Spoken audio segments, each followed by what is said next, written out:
Então vamos lá, gente. Agora a gente vai entrar numa fase secundária e reta final aí de todo esse programa que a gente tem feito, tá? A gente vai falar agora da parte respiratória. A gente começa uma parte falando muito da hemodinâmica e uma parte falando bastante da respiratória.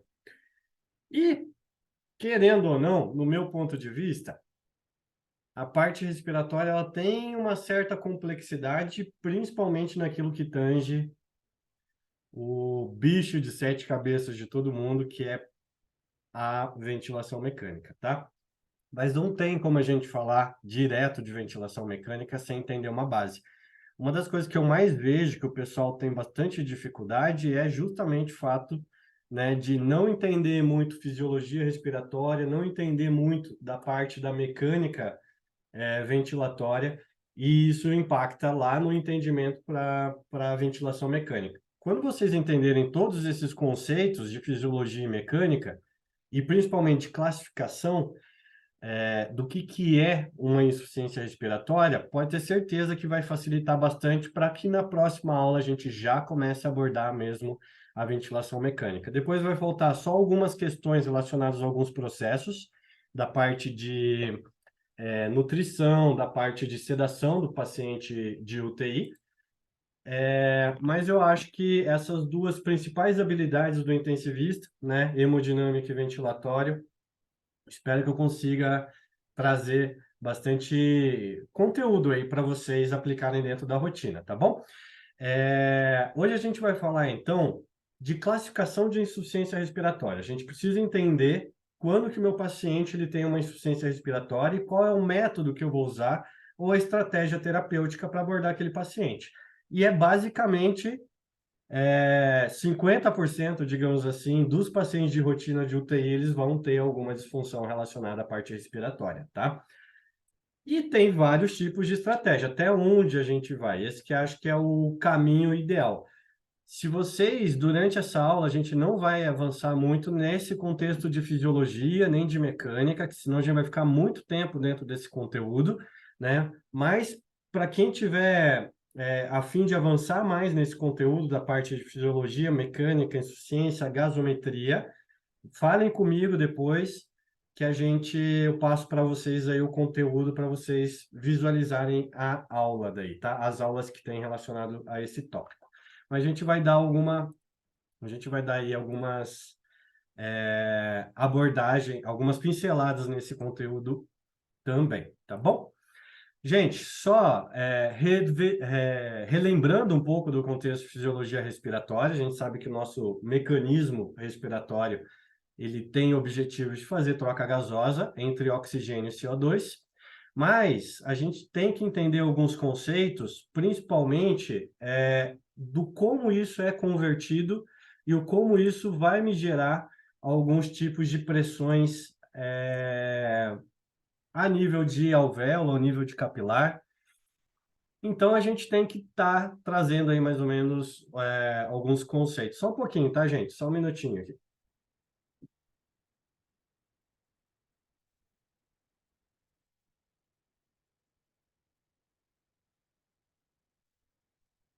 Beleza, vamos lá. Então, trazendo alguns conceitos, principalmente relacionado aí à parte de conversão, tá? Esse é o maior objetivo. Se vocês não viram lá as aulas de fisiologia ou a parte de gasometria, depois vocês relembrem lá essas aulas. Mas o ponto crucial daqui, o ponto de partida, é a gente entender como que é a formação desse gás que a gente faz o processo de ventilação, tá? E o que tem dentro desse componente de gás, que é nitrogênio, oxigênio e a pouca o resto, né, o restante argônio e dióxido de carbono. E aí, pessoal, sempre quando a gente fala, principalmente no recurso gasométrico, a gente tem um índice de conversão que a gente utiliza bastante, que é quem? Milímetros de mercúrio. A gente trabalha com pressões relacionado ao contexto de milímetros de mercúrio. E vocês vão ver um outro contexto, que é o contexto do quê? De centímetros de água, tá? Por quê? Porque essas são as duas unidades ou medidas que a gente tem bastante utilização dentro dessas rotinas. Se eu for fazer, né, a pressão intraabdominal, por exemplo, pressão venosa central, a gente vai usar uma coluna de água para estimar qual que é a pressão daquele paciente. Então, quando se trata de coluna de água, a gente está falando de centímetros de água. E, ao mesmo tempo, uma conversão o padrão hemodinâmico ou de avaliações de pressão, de pressões, que é milímetros de mercúrio. Pensando que hoje, por exemplo, o pessoal de Aracaju, eles estão a nível médio do mar, eles estão com uma pressão dentro da atmosfera deles de 760 milímetros de mercúrio. E esses 760 milímetros de mercúrio representam o quê? 100% desses gases aqui que a gente está conversando.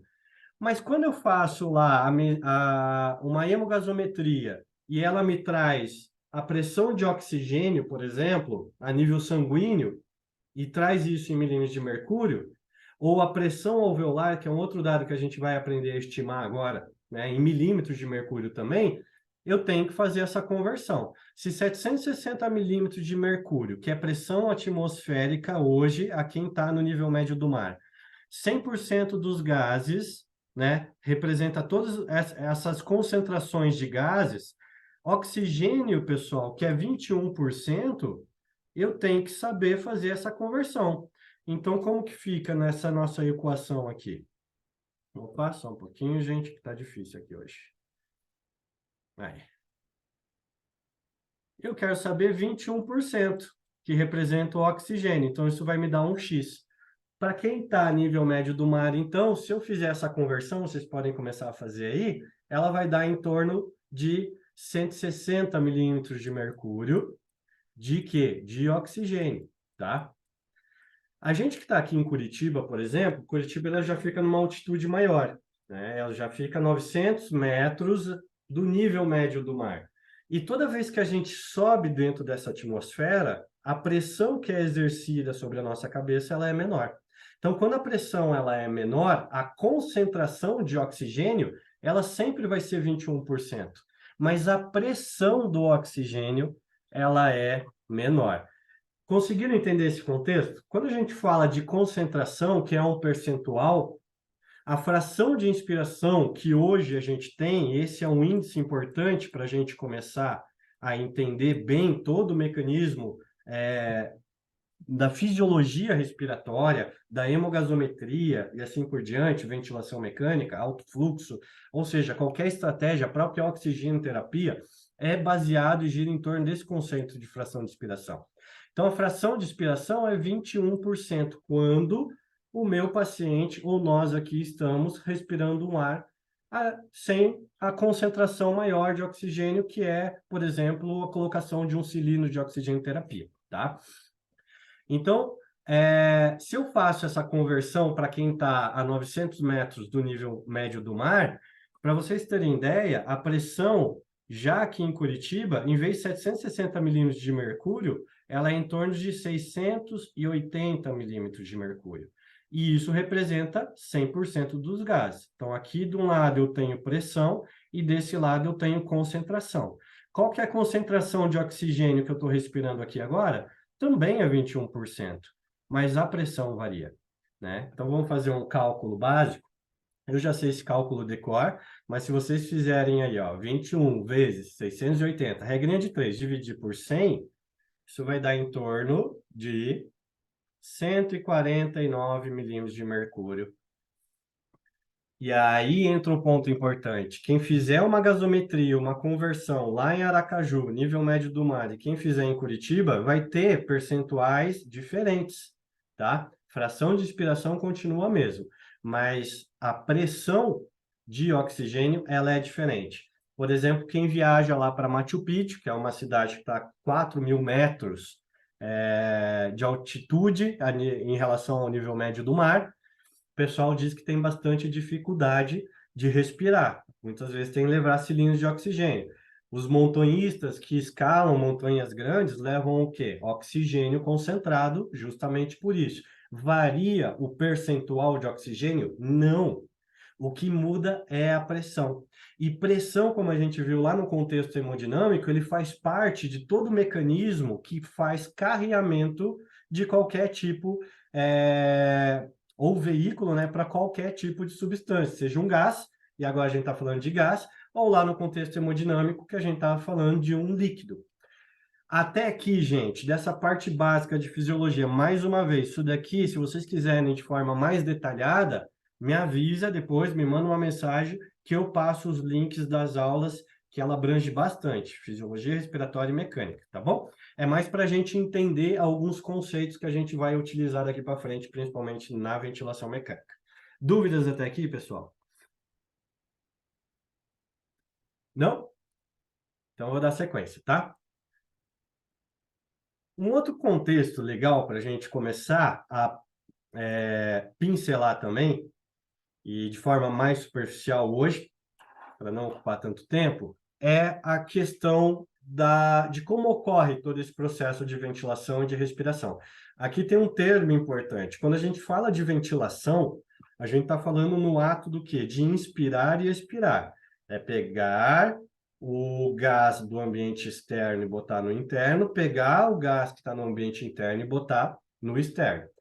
Inspirei, expirei. Esse é o processo básico que me gera um ciclo respiratório. Então, quando eu falo de ciclo respiratório, eu tenho a inspiração, pausa, expiração, pausa. Isso vai ajudar muito, gente. Depois aonde? Na ventilação mecânica. Porque todo esse processo que a gente tem de ciclo respiratório, a gente vai, quando o paciente está em ventilação mecânica, a gente converte ele para um ciclo ventilatório. E ele segue a mesma coisa, uma linha de fluxo, um volume que ele carrega, uma determinada pressão que ela exerce em todo esse processo de ventilação, tá? E um outro contexto importante, que daí ele acaba se tornando mais meta mesmo, que é a respiração. E isso eu estou falando troca de O2 e de CO2 a nível celular, tá? Isso daqui é uma meta. Se o meu paciente tem alguma dificuldade a ponto de que não está conseguindo realizar essa troca de forma adequada, seja por baixa de oxigênio, gravem isso, tá?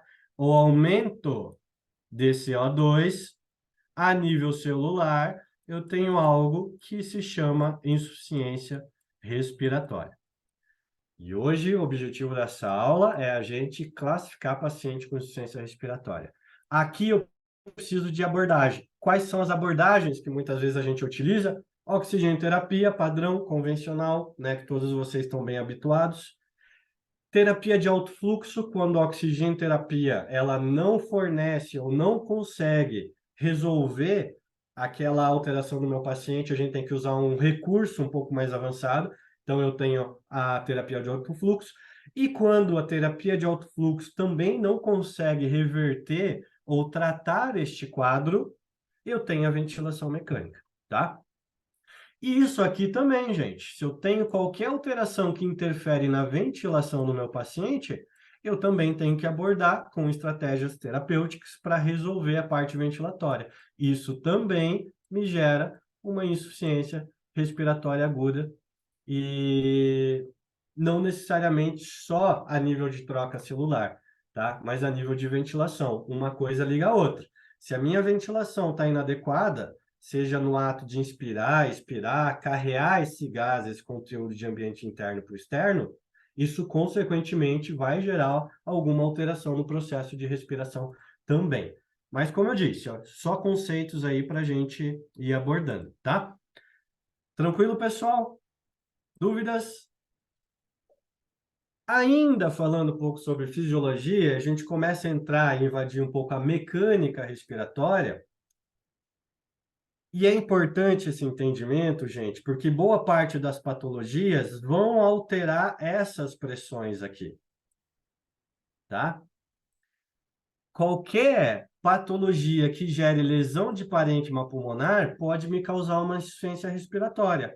Qualquer alteração que venha a alterar essas pressões transmurais, ou seja, variações ou mudanças desse comportamento negativo interno da caixa torácica de manter pressão, vai me gerar insuficiência respiratória.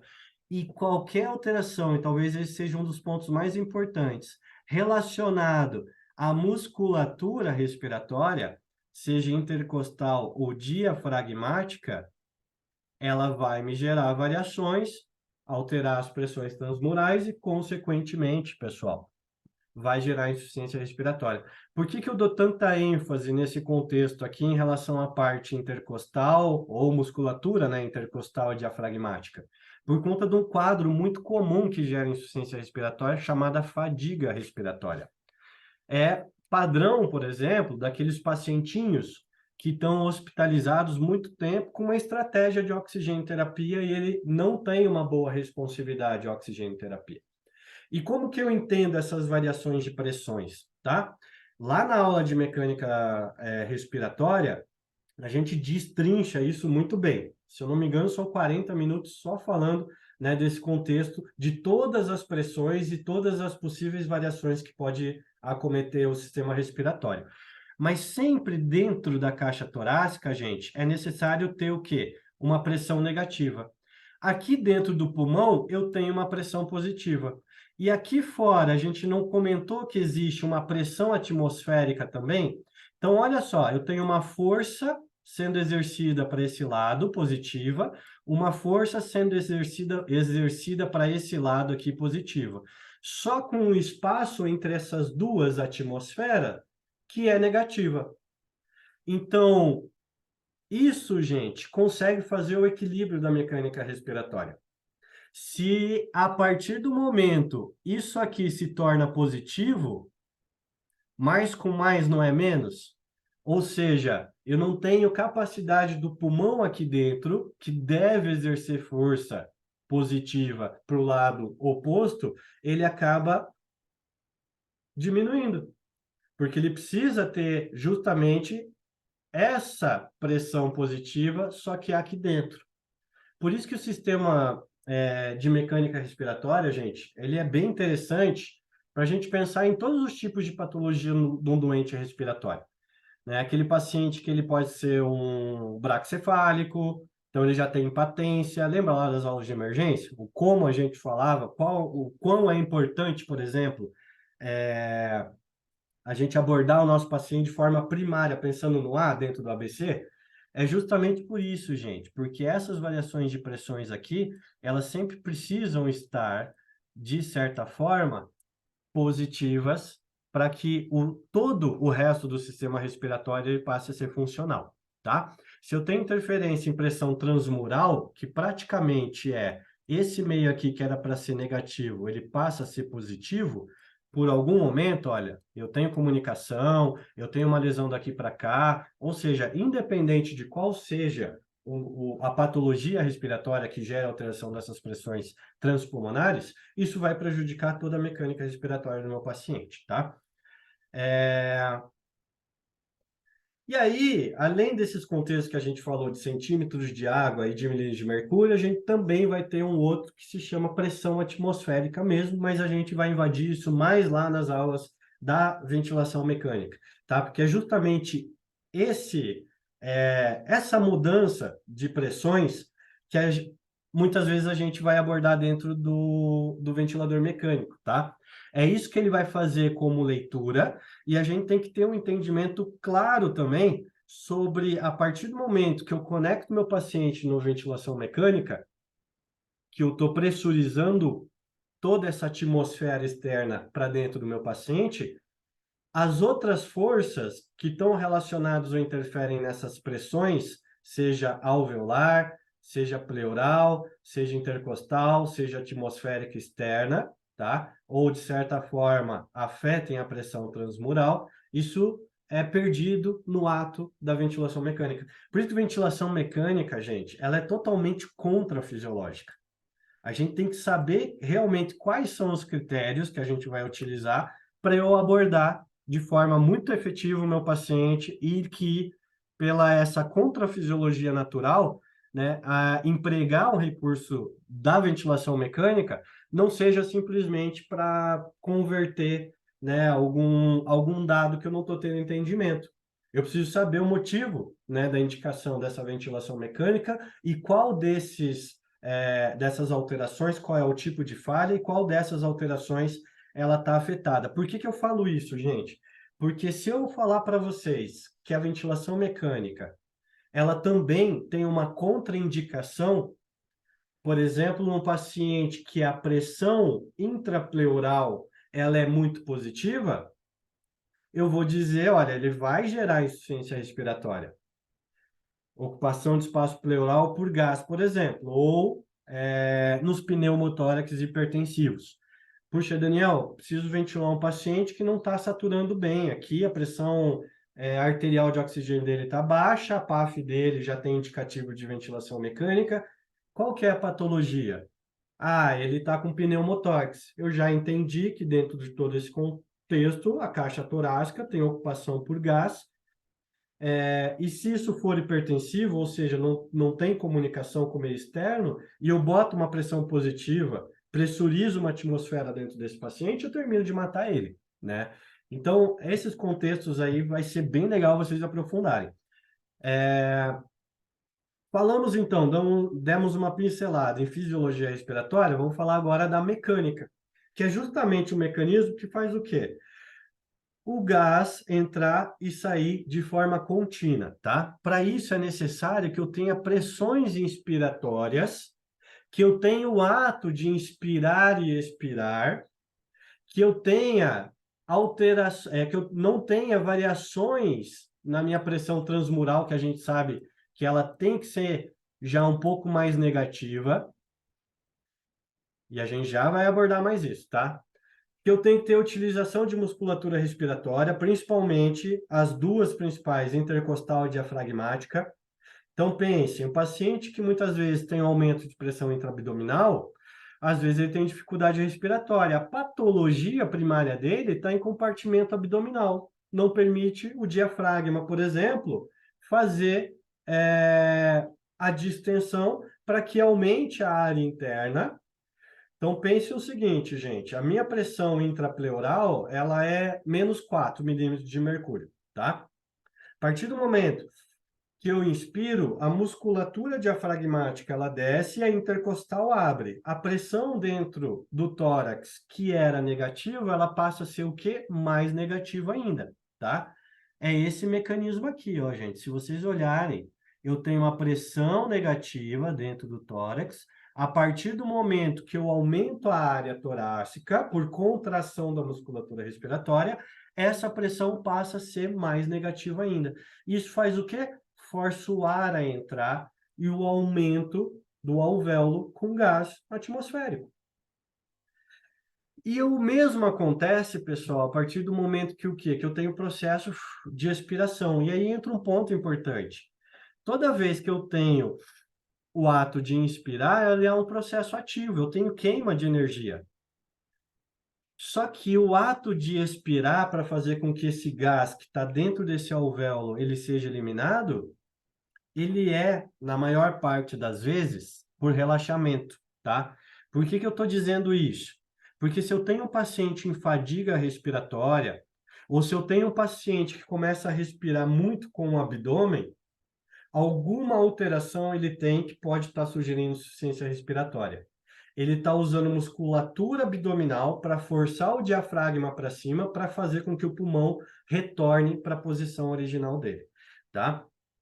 Esse mecanismo, já vamos pegando esses conceitos, tá? Esse mecanismo de fazer o ato de inspiração, isso me gera, no momento da inspiração, uma negatividade, olha essa curva, de pressão intrapleural. Isso aumenta essa pressão transpulmonar que é negativa e passa a ser mais negativo ainda. E lá dentro, onde eu tenho pulmão, ele começa a receber o ar.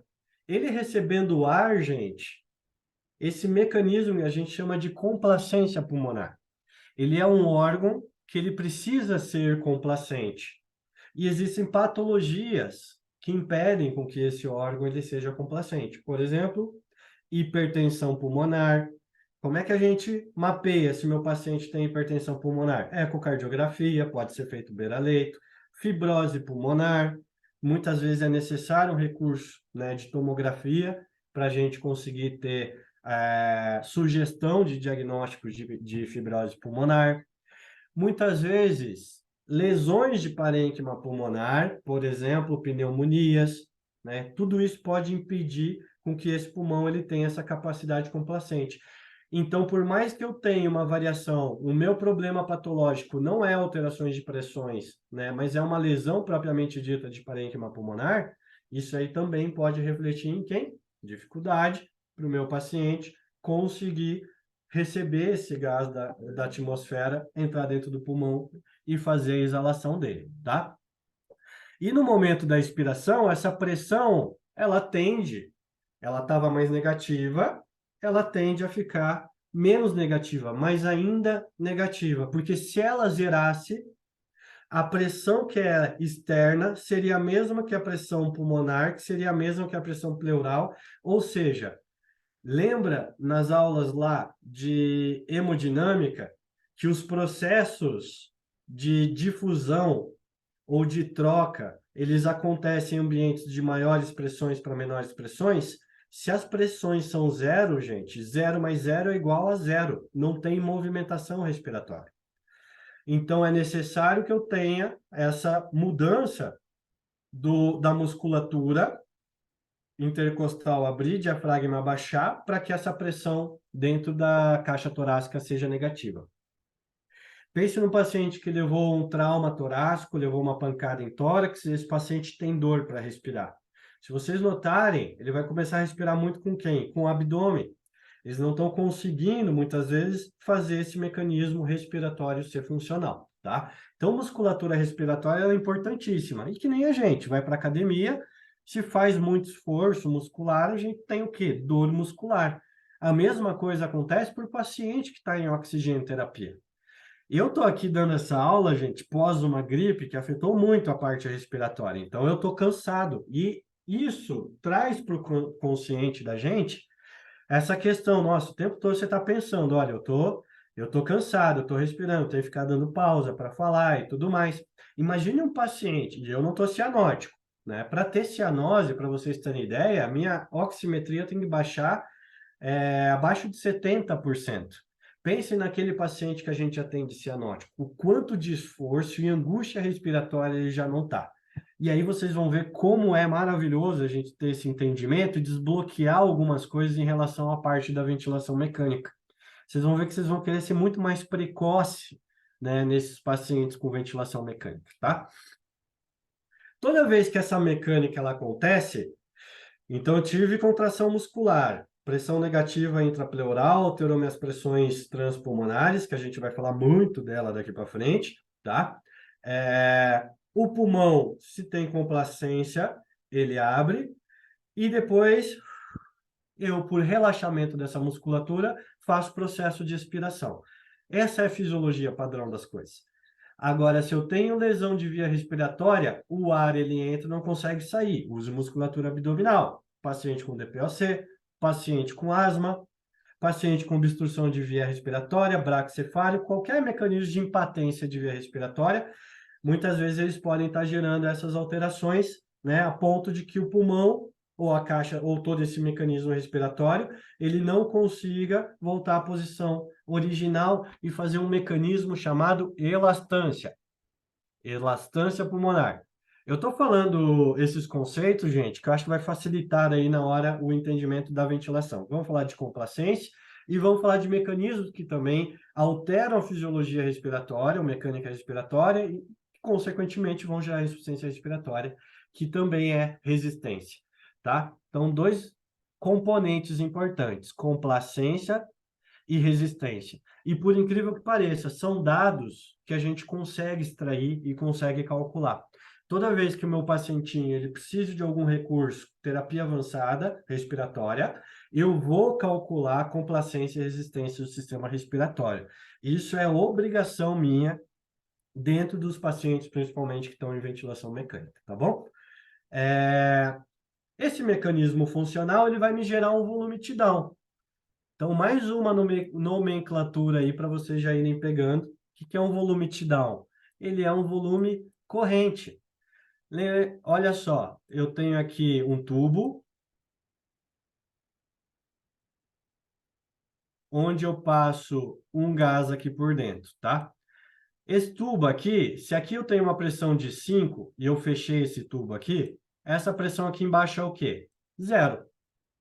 Agora, se eu faço a conexão, eu faço uma abertura nesse tubo e conecto esses dois ambientes, essa pressão que ela é positiva, ela tende a vir para cá, ó, ocupar espaço de pressão que estão zeradas ou inferiores a ela. Nesse ponto aqui, essa pressão, apesar de ser zero, ela está mais negativa do que essa pressão externa. Isso aqui, gente, esse mecanismo, ele vai fazer o quê? Ele vai gerar variações de pressões e ele vai se equilibrar. Isso daqui vai virar 2,5 e aqui vai ter 2,5. A partir do momento que equilibrou, nesse processo em que essa pressão ela desce para cá, ela está carregando ou está carregando um volume corrente, tá? E esse volume corrente, ele é em torno de 10 ml por quilo. É em torno, tá? Depois a gente vai falar de conceitos que falam sobre abordagens protetoras em relação a essa quantidade de gás. Quando a gente reanima um paciente e a gente usa lá a bolsa de reanimação, né? A gente faz uma determinada pressão para que essa pressão ela seja maior aqui fora, na minha bolsa de pressão, e ela force um volume corrente a vir para cá.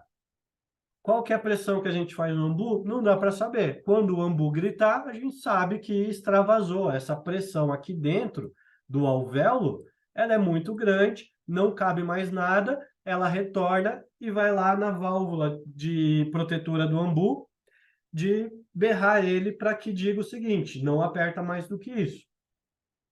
E existem alguns ambus ainda que a gente, ou bolsas de reanimação, ambu é nome comercial, tá, gente? Mas bolsas de reanimação que tem a válvula de volume, que você consegue ver exatamente o volume. Isso é importante, tá, pessoal?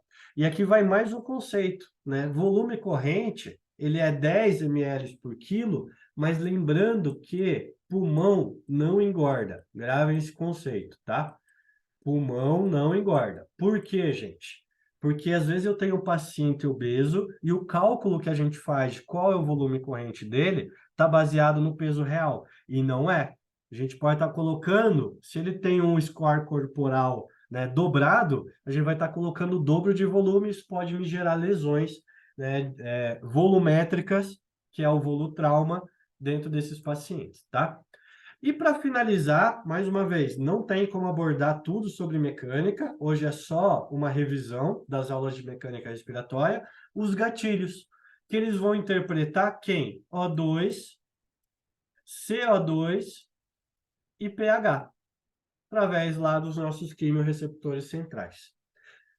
Essas variações vão disparar o drive respiratório do meu paciente. Até aqui está tudo certo, gente? Alguém tem alguma dúvida? Não? Então vamos lá. Vamos falar então da insuficiência respiratória propriamente dita, tá? Como que a gente consegue classificar alguns conceitos. Pessoal, toda vez que eu tenho alterações ou variações a nível de oxigênio, onde o oxigênio ele está perigosamente baixo, então oxigênio baixo, ou o CO2 perigosamente alto, eu tenho insuficiência respiratória. E aí a insuficiência respiratória, ela tem duas formas. Uma são as agudas. Quando é que eu tenho uma insuficiência respiratória aguda? Aquele paciente que teve contusão pulmonar por trauma, aquele paciente, desculpe, aquele paciente que teve trauma em caixa torácica, aquele paciente teve obstrução de via respiratória, qualquer situação que faça com que o oxigênio de forma aguda interrompa, né, a condição de oxigênio e ele tenha um quadro de hipoxemia, eu tenho insuficiência respiratória. Ou qualquer situação onde eu também posso ter o aumento do CO2. A hipercapnia eu tenho insuficiência respiratória. Hipercapnia aguda, pessoal, principalmente, vocês vão ver muito isso em pacientes com trauma crânioencefálico, trauma torácico ou paciente pós-anestesia, né? Passou por cirurgias de alta complexidade não teve a ventilação adequada, fez o acúmulo de CO2 de forma aguda. E a crônica agudizada é o paciente que ele é um cardiopata, então ele já é crônico e de repente ele descompensou. É aquele paciente que já tem hipertensão pulmonar, é o DPOC, é a asma, que descompensou. Tudo isso pode gerar aumento de CO2 ou diminuição de oxigênio e vai me gerar insuficiência respiratória. E lembrando alguns conceitos em relação a essas duas moléculas, O2 e CO2, um ponto importante é que o oxigênio ele é muito pouco solúvel. Então, ele tem muita dificuldade a percorrer alterações, pessoal, que estão relacionadas principalmente a parênquima pulmonar. Aqui, o objetivo do CO2 é fazer, através do processo de difusão, de variações de pressão, essa troca entre o mecanismo alvéolo capilar, tá? E o CO2, ele já tem uma outra condição. Ele já é muito solúvel. O que a gente está querendo dizer? Por mais que eu tenha um paciente com hipercapnia e eu tenha, por acaso aqui, alguma barreira que faça o impedimento dessa troca, principalmente por mecanismos de difusão, o CO2 ele tem mais facilidade de difundir, porque ele é muito mais solúvel. Lembra lá das aulas de oxigênio? Oxigênio não nada, mas a gente pode dizer que o CO2 ele é um bom nadador, tá? Isso vai ajudar, gente, vocês a entenderem que alguns quadros de insuficiência respiratória, essa variação entre o que é alvéolo e o que é capilar, ela vai coexistir quando a falha tiver relacionada ao oxigênio. E que essa diferença entre o que está no alvéolo e capilar em relação ao CO2, ela não vai ter tanta diferenciação assim, tá? Então, toda vez que eu tenho uma lesão de parênquima pulmonar, isso não interfere muitas vezes no CO2. Ela vai ter uma influência maior em oxigênio. Facilita o quê? Eu classificar insuficiência respiratória no meu paciente, tá?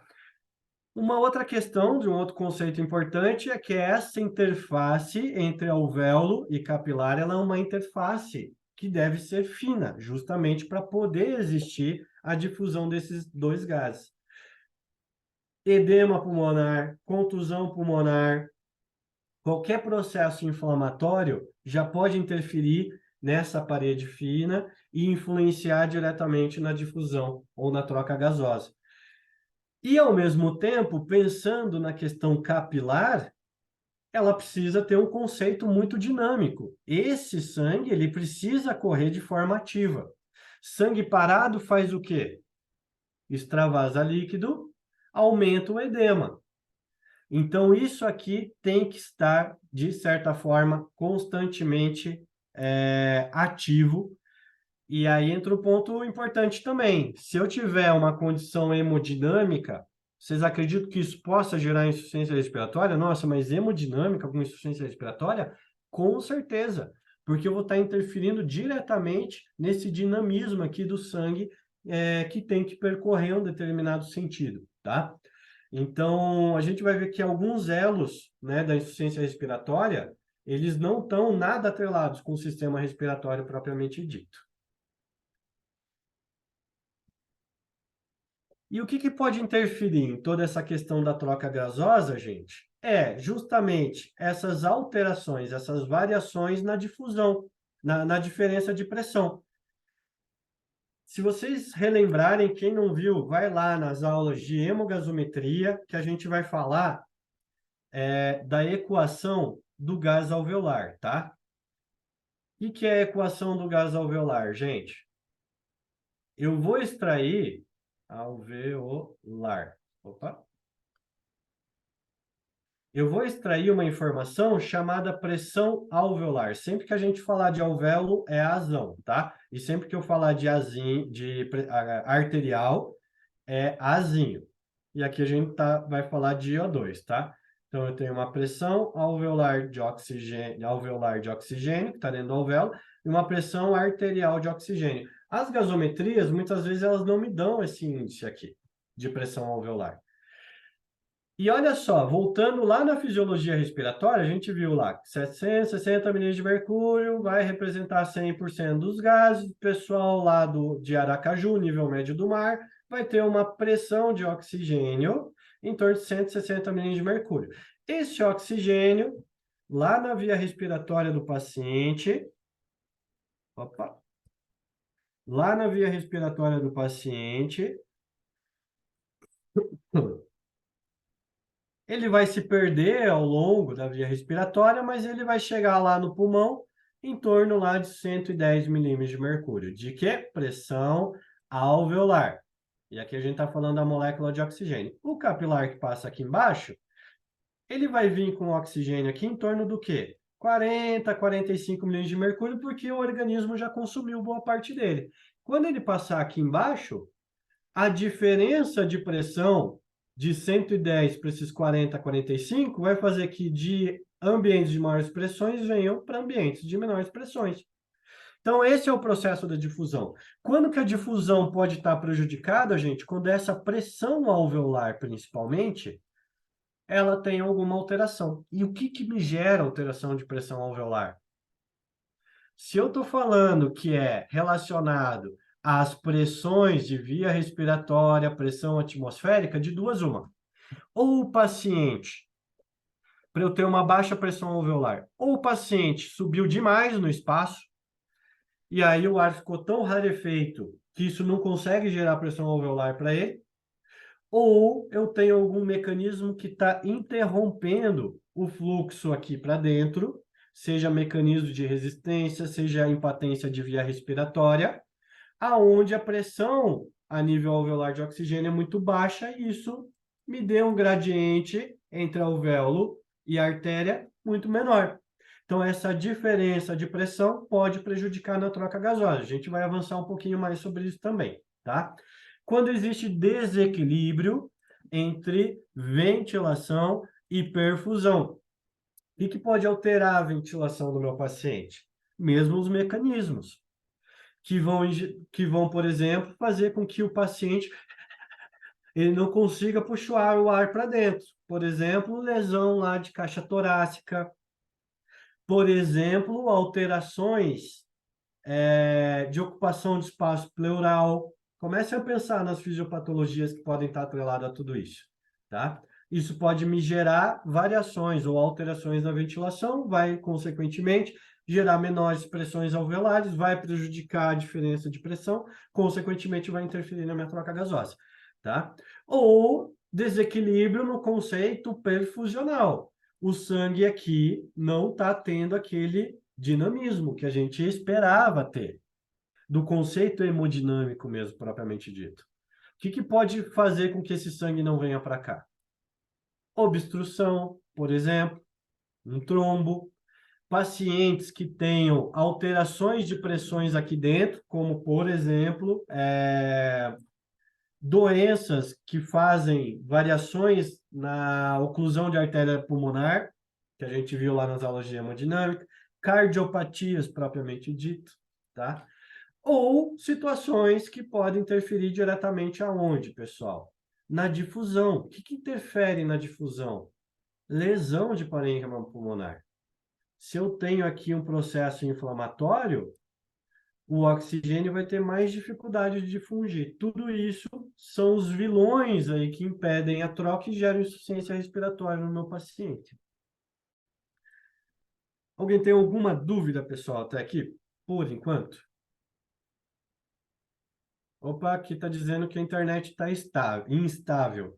Vocês estão conseguindo me ouvir, por acaso? Sim. Tá? Não está travando aí, Marcelo? Beleza. Fica tudo bem. Tá, então beleza. Simbora. Então, olha só, gente. Desequilíbrio de ventilação-perfusão. Toda vez, né, que eu tenho interferência em troca, eu estou tendo, consequentemente, um desequilíbrio entre ventilação e perfusão. Ventilação mecânica, oxigênio-terapia, qualquer outra situação ajuda onde aqui, ó? Eu ajustar esse equilíbrio da ventilação. E perfusão é hemodinâmica. É aquelas aulas que a gente viu lá na semana passada que vão estar relacionadas à parte perfusional. Às vezes eu tenho que dar volume, porque tudo isso interfere diretamente no conceito lá que a gente viu muito e vai sempre estar conversando, mas, puxa, que isso aqui tem a ver, Daniel, com a aula de respiratória? Isso aqui, gente, débito cardíaco e conteúdo arterial de oxigênio. Tem tudo a ver. Por isso que eu falei para vocês lá naquelas aulas, gente, olha, a aula de hemodinâmica tem relação com a parte ventilatória também. E eu tenho paciente em insuficiência respiratória justamente que o problema dele é hemodinâmico. O problema dele está aqui, ó, em conteúdo arterial. O problema dele aqui é macro. Está alterando perfusão no meu paciente, gerando desequilíbrio e causando insuficiência respiratória. Muito legal isso, né? Quando a gente começa a ver que uma coisa está interligada à outra. Isso altera, faz com que tenha variações dessas diferenças de pressão, ou seja, o que está no alvéolo, o que está na artéria, principalmente no que tange oxigênio, começa a ter um gap muito maior. Se a pressão alveolar tem que ser 100, 110 milímetros de mercúrio, que é o dado que eu extraio lá da gasometria, eu calculo, ou, né, muitas gasometrias já trazem esse dado, se essa diferença ela é muito espaçada, porque se eu faço uma gaso arterial e eu tenho o dado de pressão alveolar, eu vou ter uma diferença que não pode passar ali em torno de 25 milímetros de mercúrio de diferença, tá? Se essa diferença aumenta, eu já tenho indicação de insuficiência respiratória no meu paciente. Ou quadros de hipoxemia geral. E o mais importante ainda, gente, é que quando eu tenho associado aqui qualquer lesão que interfere a nível alveolar, e impede troca principalmente de O2, começa-se um efeito chamado efeito shunt, tá? É um pouquinho diferente daquilo que a gente está habituado, de shunts pulmonares, né? E a gente vai explorar um pouco mais isso, mas o efeito shunt, ele justamente interfere na troca gasosa por essas variações entre diferenças de pressão ou equilíbrio, né, que é o desequilíbrio entre ventilação e perfusão, ou alterações da difusão. Então, eu olho para um paciente respiratório, eu já tenho ideia, além da gasometria, além da avaliação clínica do meu paciente, o que eu preciso saber e qual que é o vilão dessa história antes ainda da tomada de decisão, né, de qual estratégia ventilatória ou respiratória que eu vou estar utilizando para esse paciente. Será que só melhorar fluxo adianta através de aumento de FiO2? Né? Será que eu não tenho que dar mais fluxo daquilo que a minha oxigenoterapia convencional ela é capaz de fornecer para o meu paciente? Então, é tudo isso que a gente vai vendo, tá? E aí, gente, a gente tem algumas doenças um pouco mais chaves que vão interferir diretamente em insuficiências respiratórias. E a gente vai ter dois tipos de insuficiências respiratórias, como a gente citou lá no começo. Isso daqui é importante. Isso não é só pergunta de prova, né? Isso é a forma de classificação. Assim como eu classifico sepse, né? Assim como eu classifico localização hemodinâmica, quando eu classifico triagem, né, de gravidade do meu paciente, insuficiência respiratória, eu tenho que fazer classificação também, tá?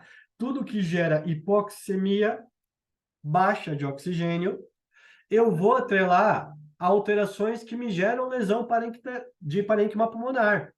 Isso é a classificação de uma insuficiência respiratória do tipo 1, tá? O que pode gerar? Crise de asma. Puxa, mas crise de asma muitas vezes está relacionado com o quê? Com doença de via respiratória. Sim, mas a crise em si vai diminuir tanto a ventilação no meu paciente que a pressão alveolar também vai ser alterada. Eu não estou falando de falha direta de lesão de parênquima pulmonar. Só que pensem no efeito secundário que a crise de asma faz, ou que qualquer paciente respiratório faz. Por isso que muitos dos pacientes que às vezes chegam com uma classificação de insuficiência respiratória, seja tipo 1 ou tipo 2, eles tendem a se tornar misto. O paciente com asma, o paciente com DPOC, que também é via respiratória, que está em crise, ele começa a fazer tanto esforço respiratório que ele começa a gerar junto com isso lesão de parênquima pulmonar. Aí impede propriamente de, né, impede diretamente, por lesão de parênquima pulmonar, variações fazendo efeito shunt. Efeito shunt, aquela relação de interface alveolar que impede troca, piora a difusão. Ou seja, não estou só falando de relação entre ventilar e perfundir. Estou falando agora de lesão de interface capilar que está impedindo a difusão desse paciente. Ou as lesões mesmo de parênquima pulmonar, pneumonias, edema pulmonar, seja cardiogênico ou não, ou o grande vilão aqui, que é síndrome do desconforto respiratório agudo. Nossa, como a gente vai falar disso, né? E como que a gente, inclusive, vai conseguir fazer diagnóstico das SARAs, tá? É um antigo conceito da SARA, que era uma síndrome da angústia respiratória aguda, agora virou síndrome do desconforto. Só que, por que a gente ainda fala SARA? Porque SDRA é muito ruim falar, né? Então a gente utiliza esse conceito aí de SARA ainda, mas a sigla é a SDRA, tá bom? Então gravem isso, gente. Insuficiência respiratória tipo 1 é falha, é lesão de parênquima pulmonar, grande chance, né, de o meu pulmão estar comprometido, eu preciso investigar isso. E aonde eu tenho hipoxemia. Tem relação com CO2? Não. Nada relacionado a CO2 até agora, tá? Quando vai ter relação com CO2, a gente chama de falha respiratória do tipo 2. E o que é a alteração do CO2? Ela é a hipercapnia. Se eu tenho hiperóxia, é falha, insuficiência respiratória? Não. É só quando é hipóxia, do tipo 1. E se eu tenho hipocapnia, é insuficiência respiratória, tipo 2? Não. Tem que ser a hipercapnia, tá? Ou seja, oxigênio baixo, falha 1, eu vou atrelar isso à lesão de parênquima pulmonar. Falha do tipo 2 é CO2, é gás carbônico, ele tem que estar aumentado, eu vou atrelar isso ao quê, gente?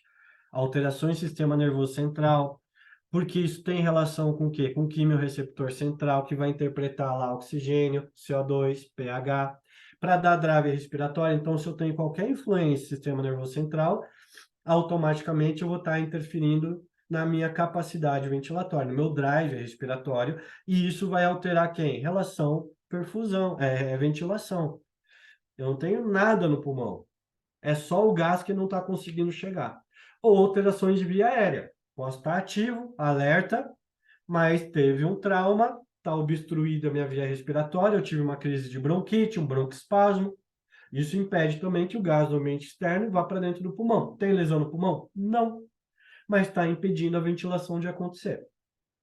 Ou alterações de caixa torácica. Se o mecanismo fundamental, né, para que toda essa mecânica funcione é um pulmão complacente e baixa resistência de via respiratória, que é onde a gente aborda quando a complacência piorou, quando a resistência aumentou, aí eu tenho uma dificuldade de quem? Do gás sair.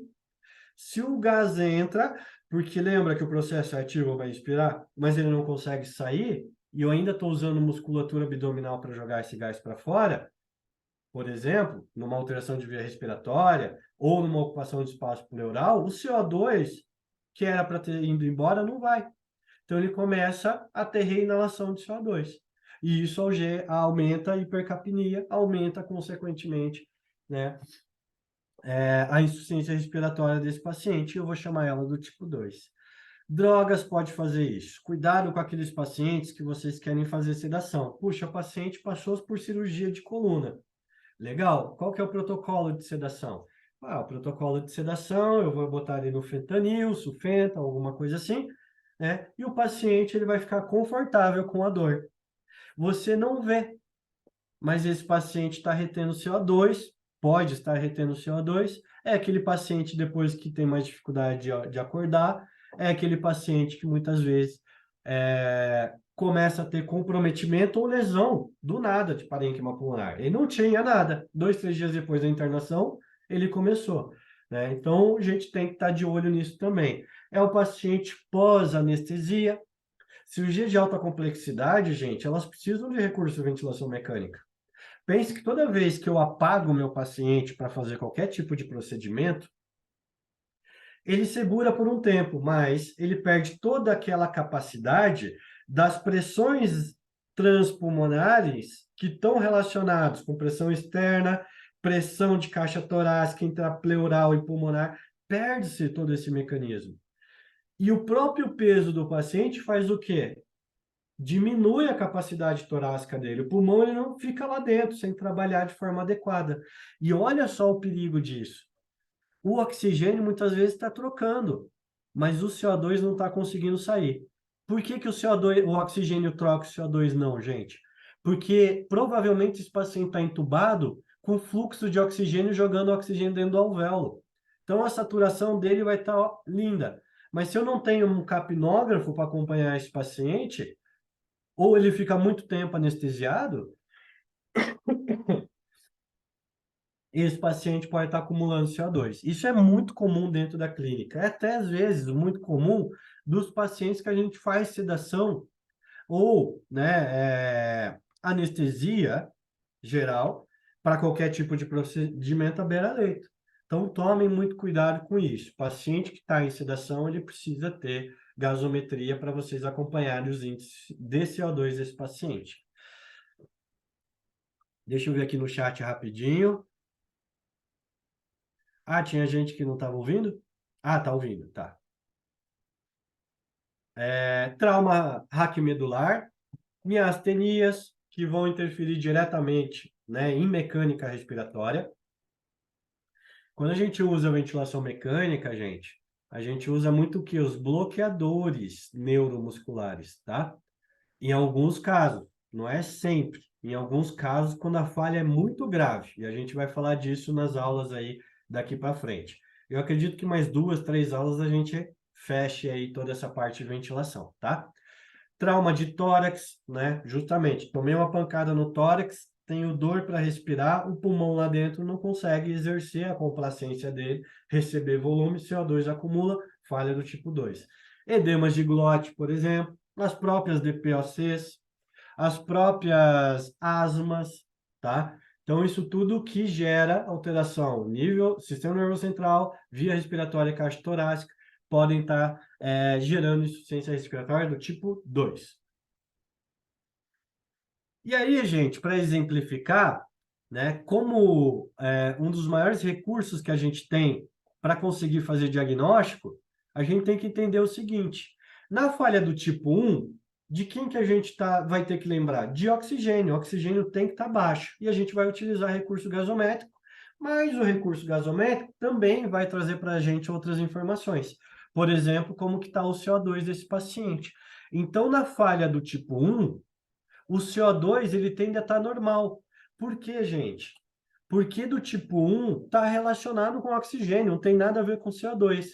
Mas aqui eu coloquei, pode ser que na gasometria de vocês encontrem CO2 muito baixo. Quando que o CO2 vai embora? Quando a ventilação está adequada. E se eu aumento a ventilação, eu jogo mais CO2 para fora. Se o paciente tem uma lesão de parênquima pulmonar, a tendência dele não é ficar dispneico e a dispneia gerar uma taquipneia para compensar essa troca gasosa, então o paciente muitas vezes vai ter lá, além da hipoxemia, ela vai ter a hipocapnia também, tá? O CO2 pode estar diminuído. Mas aumentado não. Se o CO2 estiver aumentado, opa, eu vou olhar outro tipo de falha respiratória. Ou ela é do tipo 2, se não tiver hipoxemia, ou eu tenho uma falha mista aqui, tá? A diferença de oxigênio entre o que está no alvéolo e na artéria se alarga. Por quê, pessoal? Olha lá aquele mecanismo. A pressão alveolar entrou, gerou aqui 100 milímetros de mercúrio. Se a falha respiratória do tipo 1, que gera a hipoxemia, está relacionada à lesão de parênquima pulmonar, vai afetar quem aqui diretamente? Vai afetar essa difusão, essa troca de gases. Então, muitas vezes eu tenho uma pressão alveolar boa, por exemplo, minha pressão alveolar de oxigênio igual a 100 milhões de mercúrio. Tá perfeito isso aqui. E aí eu pego a minha pressão arterial de oxigênio e vou comparar ela. Essa diferença aqui, ó, entre o que está, aqui é 100, tá, gente? Entre o que está no alvéolo e na artéria em relação ao oxigênio, ela é a diferença alveolar arterial. E aí eu faço lá minha gasometria e meu oxigênio está 60 milímetros de mercúrio. Então a diferença alveolar arterial, ela é igual a 40 milímetros de mercúrio. E não deveria. Deveria ser quanto, pessoal? Deveria ser até 25 milímetros de mercúrio. Então, em falhas respiratórias do tipo 1, gente, vocês vão ter uma diferença entre o que está na artéria e o que está no alvéolo muito alargado. Esse espaçamento vai existir, que está dizendo que a troca entre alvéolo e artéria e capilar não está sendo tão efetivo. Além disso, é aqueles pacientes que muitas vezes vão ter uma má resposta ao oxigênio. Vocês dão oxigênio para esse paciente, e lembra que eu falei que efeito shunt está relacionado, né, além com desequilíbrio, também com interface capilar, alvéolo capilar? Esse paciente, por mais que você dê oxigênio, ele não vai conseguir ter tanta troca, tá? Então, ele tem uma má resposta à oxigênio terapia, diferente daqueles pacientes que têm uma leve, né, lesão de parênquima pulmonar, não tem classificação de insuficiência respiratória ainda, e esses pacientes, você dá oxigênio, ele responde. Esse é o paciente que a gente quer manter em oxigênio terapia. Pode ser o edema pulmonar, pode ser qualquer outra das condições que a gente comentou. Então, é uma diferença entre pacientes com lesão pulmonar aguda e pacientes com insuficiência respiratória, tá? Se eu faço um raio-x, geralmente eu vou encontrar infiltrado pulmonar nesses pacientes. E a PAF? A PAF, que é essa relação que a gente já citou bastante, né? Que está relacionada à minha pressão de oxigênio, divido ela pela minha fração de inspiração de oxigênio. Então, se o paciente lá tem uma pressão arterial de oxigênio de 75 milímetros de mercúrio, esse paciente aqui, ele tem insuficiência respiratória, gente? O que vocês acham? Quem chuta? Deveria estar acima de 80. Não necessariamente, tá, pessoal? Vai ter insuficiência respiratória. Ele tem aqui uma leve queda aí da pressão arterial de oxigênio. Eu vou investigar. Para eu investigar, eu vou lá fazer, através da equação dos gases alveolar, a pressão alveolar desse paciente. Vou fazer a diferença alveolar arterial para ver se está muito alargado ou não. Mas o mais importante, tá? Eu vou tirar a relação PAF. Eu vou pegar esses 75 milímetros de oxigênio e vou dividir, para vocês terem ideia, descartar. E vou dividir pela fração de inspiração. Então, olha só, 75 milhões de mercúrio dividido por 0,21, eu tenho uma PAF acima de 375. O ideal é que a pressão arterial de oxigênio sempre esteja acima do quê? De 80 milhões de mercúrio. Olha, se eu tenho um paciente com 80 milhões de mercúrio, dividir pela fração de inspiração dele, ó, 380. Se está lá em 90, que é o ideal para o paciente adulto, divido pela fração de inspiração, ó, 428. Agora, a pressão arterial de oxigênio só por ela não me dá tanta informação. Ela só me diz se eu tenho uma pressão arterial baixa ou não, e me dá indicativo, sim, de que alguma coisa eu tenho que fazer.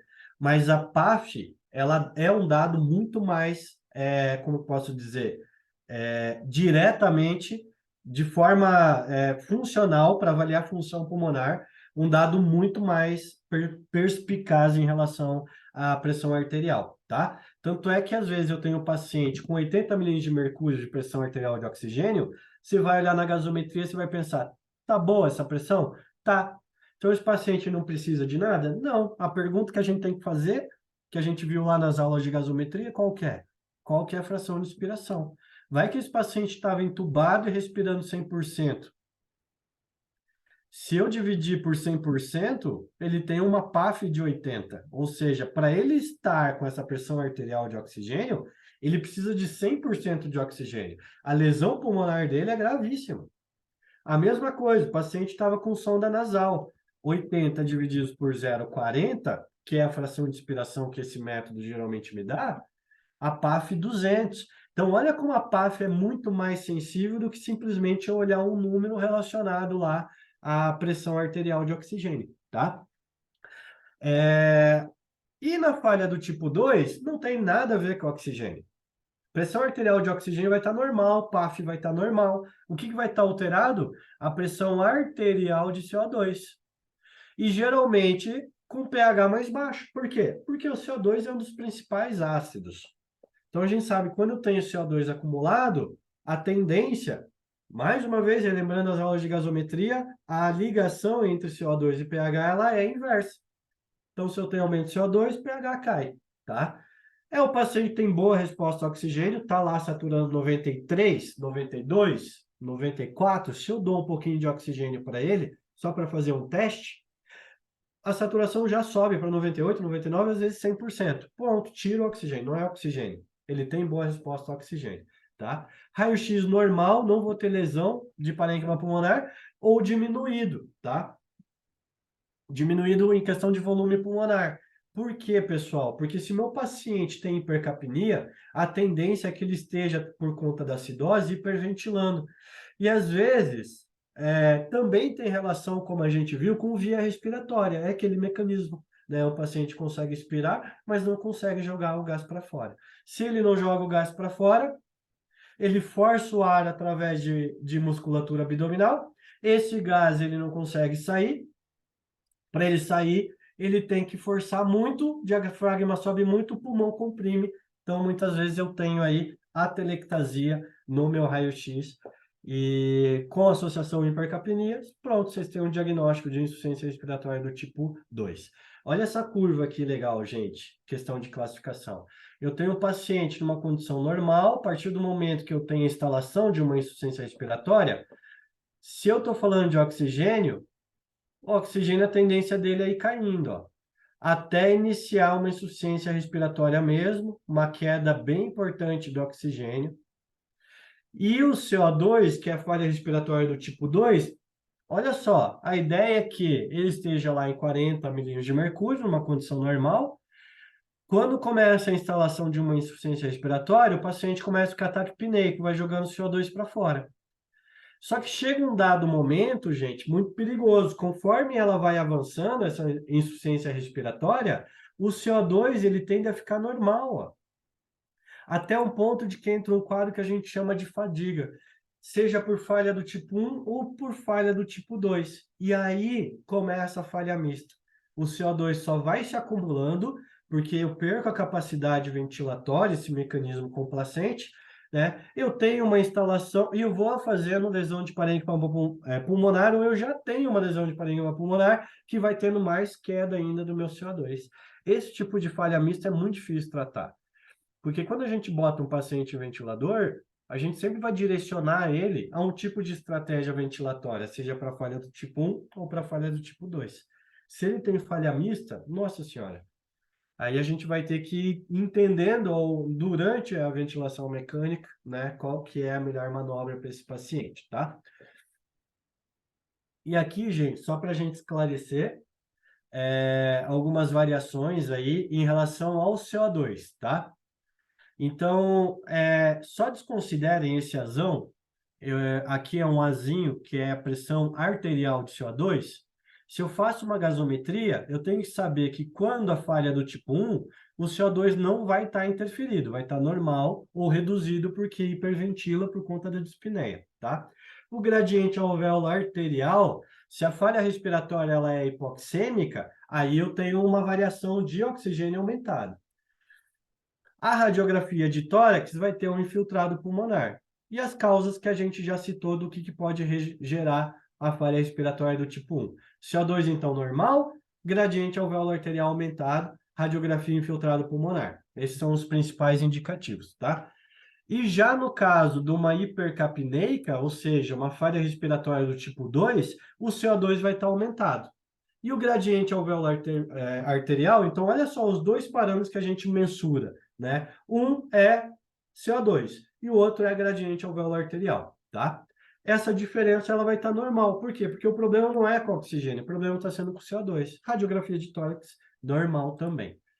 A partir do momento que eu classifico, eu tenho que dar uma abordagem, né, para a gente fazer o tratamento dessa insuficiência respiratória. E o objetivo, quando é hipoxêmica, é tratar a lesão de parênquima pulmonar, né? Ou seja, tentar reverter a causa, para que eu tenha esses índices que geralmente estão mais baixos, seja de PaO2 ou de saturação, e elevar esses índices para corrigir essa falha do tipo 1, tá? Já na falha do tipo 2, eu tenho meu vilão aqui é o CO2, então eu tenho hipercapnia. Meu objetivo é fazer queda de CO2 para diminuir o pH e reverter causa. Seja lá nível sistema nervoso central. Gente, falha do tipo 2 ela é mais tranquila. O tratamento, e vocês vão ver, porque a manobra em si, ela é mais, como que eu posso dizer, mais assertiva, tá? E mais tranquila na ventilação.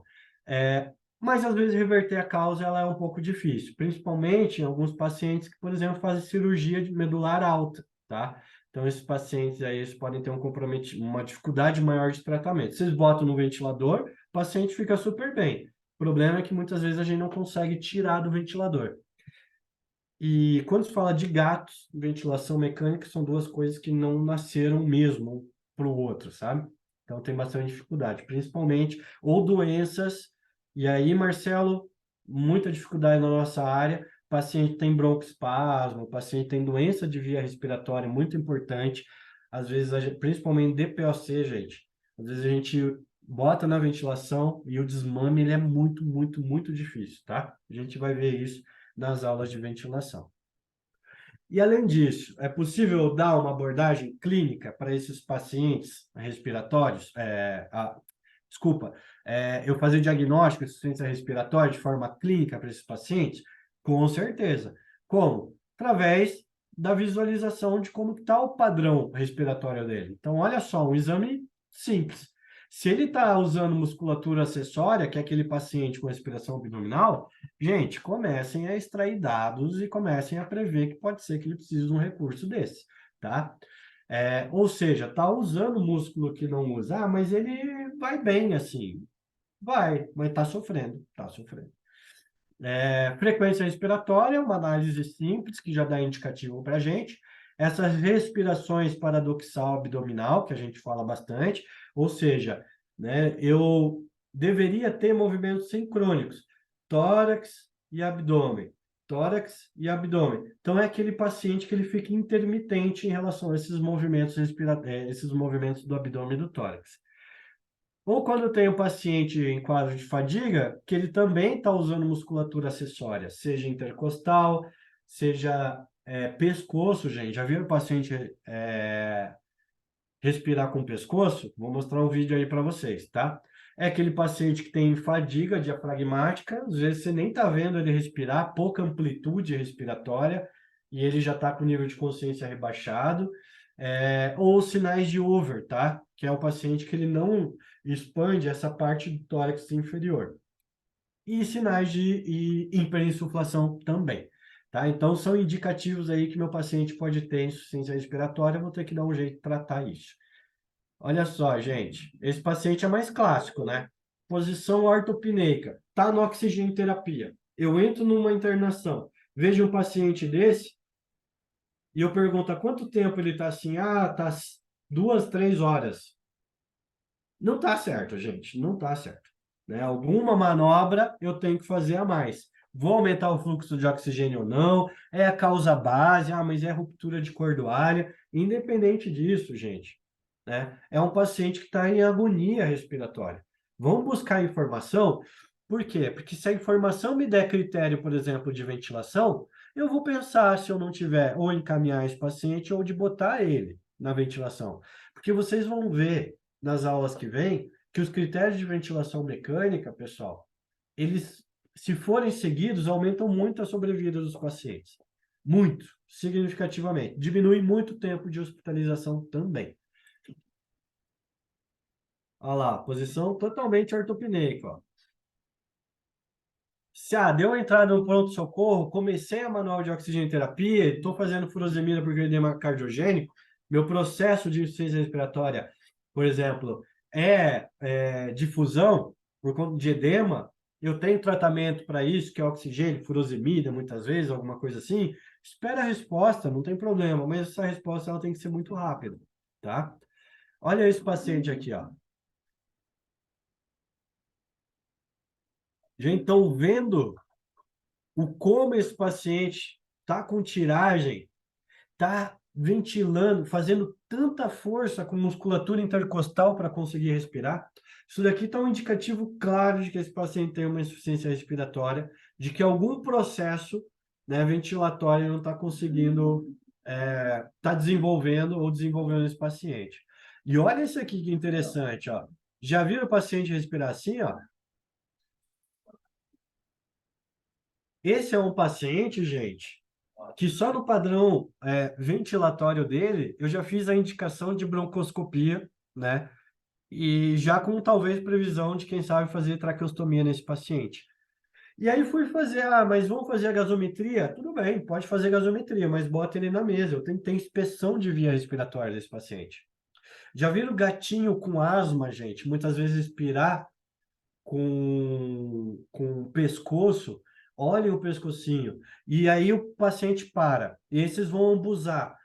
Talvez alguns de vocês já tiveram essa experiência. Na hora que vocês botam pressão, vocês veem que o pulmão está duro. Muito, a bolsa de ventilação está muito dura.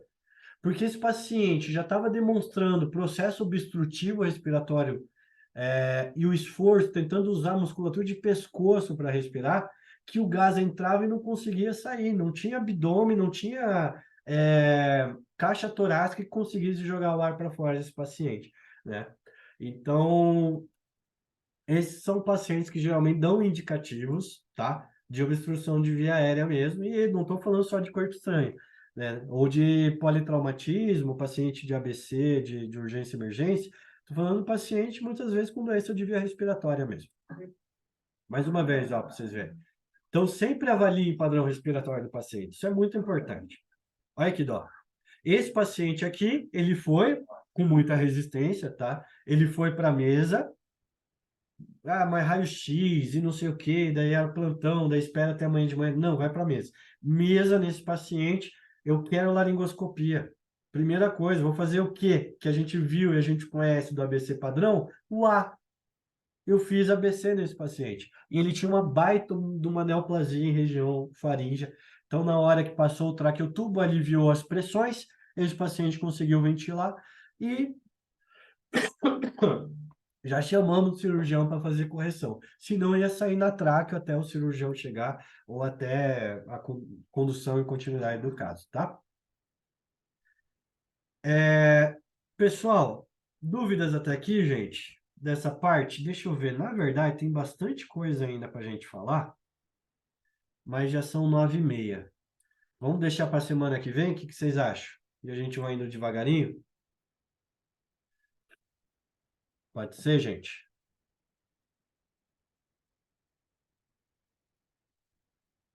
Beleza, então tá bom. Gente, eu ainda estou melhorando, tá? Mas semana. Duas coisas que eu vou fazer. Quem quiser as aulas completas de fisiologia respiratória, mecânica ventilatória, me manda uma mensagem que eu passo essas aulas para vocês. E aí a gente continua. A parte de insuficiência respiratória, ela é uma das aulas da parte respiratória mais importante mesmo, tá? Semana que vem a gente vê qual que é o índice gasométrico e a gente já começa a iniciar a parte de ventilação mecânica.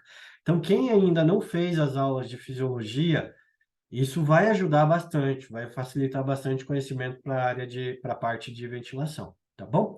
Eu vou deixar disponível. Pessoal do Mister Zoo, isso já está completo dentro do programa, né? Então já tem, o Mister Zoo já tem o próprio programa, né, interno, e eu vou disponibilizar lá. Quem não é do Mister Zoo, gente, fala comigo que eu passo o link das aulas para vocês irem fazendo também. Beleza? Até semana que vem, a gente vai falar aí provavelmente mais uma aula de insuficiência respiratória. Fechou a insuficiência respiratória classificação, ventilação mecânica pura, e aí vai ficar a última aula, né, que vai ser a parte de nutrição e parte de analgesia e sedação em UTI. E a gente fecha o nosso curso de UTI. Para quem tiver interesse de ter de forma mais completa outras aulas, falem comigo, tá, pessoal? A gente tem programas, né, que a gente institui para empresas que pode estar deixando de forma mais completa várias questões aí relacionadas à internação e terapia intensiva. Peço um pouquinho de desculpa, eu ainda não estou 100%, mas semana que vem a gente se fala e dá continuidade nessas aulas, então. Fechou? Um beijo no coração de vocês, gente. Um grande abraço aí e até mais para todo mundo. Tchau, tchau.